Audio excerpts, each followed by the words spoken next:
Hey, it's James here from Match Fit Conditioning. Now, the other day I saw a video, I think it was on BT Sport, and it was from the ex-Man United player Owen Hargreaves. He was on the punditry panel there, and he was talking about when he was suffering with his knee injury, and a discussion sort of developed, and it really caught my eye, and it reminded me of the sort of thing that I had experienced as a player, and you might even be going through this right now yourself. So I just wanted to give a little bit of experience from my end that may or may not help you. I hope it does.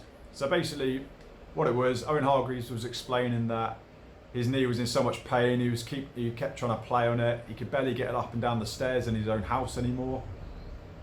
And so for some reason Glenn Hoddle, remember he's an experienced player and coach, chipped in and said, yeah, I mean, it's important that players these days have got to learn that they've got to play with injuries. And then Owen Hargreaves was like, what? And then stopped him in his tracks straight away, and he was like, actually, do you know what, Glenn? I wish I just said I'm not playing anymore, because he was in so much pain and he was never the same player. And the thing that a lot of, I guess, coaches from my experience don't understand is that when you play on an injury, your body compensates in other areas for that, and it actually leads to having an increased risk of developing other injuries. So it's much better to just fully rehab the current injury you've got. I know it sucks if you miss matches sometimes, especially if they're cup games, but you've got to think long term with things like this. Now, the reason I can relate to this is because I actually, when I was 18, went into a challenge and ended up, cut a long story short, tore my labrum in my left hip. So it was a labral tear. Now, went to the physio and he thought that was a groin strain.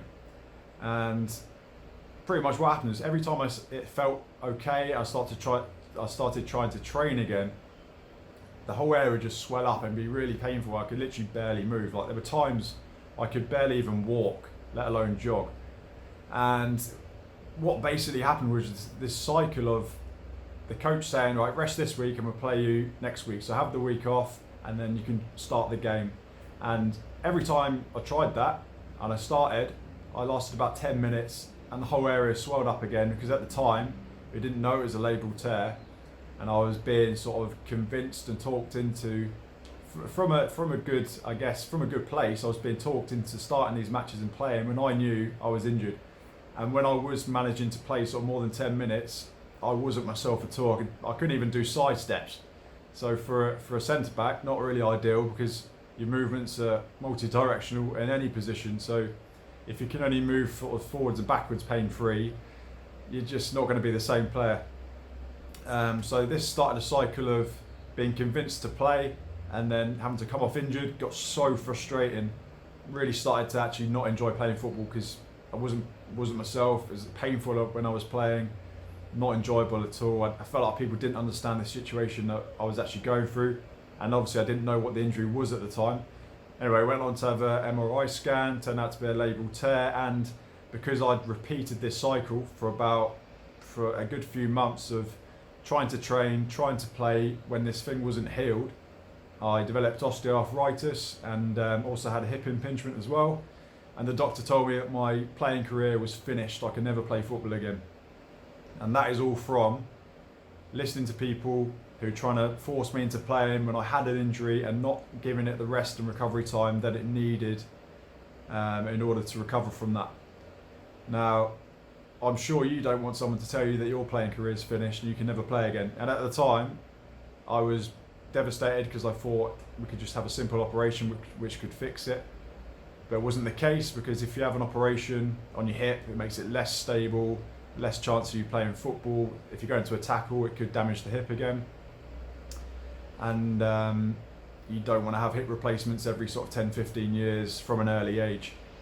So couldn't have an operation, and ended up being out of the game for 4 years and figuring out my own way of making a comeback to football, and I eventually did. But 4 years down the drain there, just from doing the wrong thing when picking up an injury. And it wasn't just the labral tear. When I did try to play again, I ended up straining my quad, my hamstring, my groin, adductor tendonitis. It led to a whole string of other issues just because of this one injury that I was trying to play on. Not enjoyable at all. So if you learn anything from that, from me and Owen Hargreaves, is that you've got to be real with yourself. If you've got an injury, you know you've got an injury. You've just got to be honest about that, okay? Think long term. You want to be playing on the pitch when people are watching to your full potential. You don't want to just be playing for the sake of playing and just doing what you can to get by. Okay, so hope this helped. If you've got any questions about this, then feel free to comment below. I'll get back to you. But yeah, the injury I had was a labral tear. We'll still obviously have it. AFI, so acetabular femoral impingement. Osteoarthritis in the left hip as well. Adductor tendonitis down the groins because of that. All from that one decision of keep trying to play on an injury which wasn't healed and properly diagnosed. So hope you take something from this if you're going for a similar situation. I could have probably narrowed that down to 1 year recovery instead of 4 years if I'd just done the right thing straight away. So yeah, any questions, let me know. If you want to dive deeper with your training and have a plan to follow so you reduce your risk of injury and can fulfill your potential, go to our website, matchfitcondition.com, Messier and Pro Football Formula, all of the experience I've been through as a player and as a strength and conditioning coach, specifically for football, and all the knowledge of the other coaches, the other MatchFit coaches, is all packed into that program and ready for you to take advantage of to take your game to the next level. So if you want to check that out, matchfitcondition.com. And thanks for listening. I'll catch you in the next video.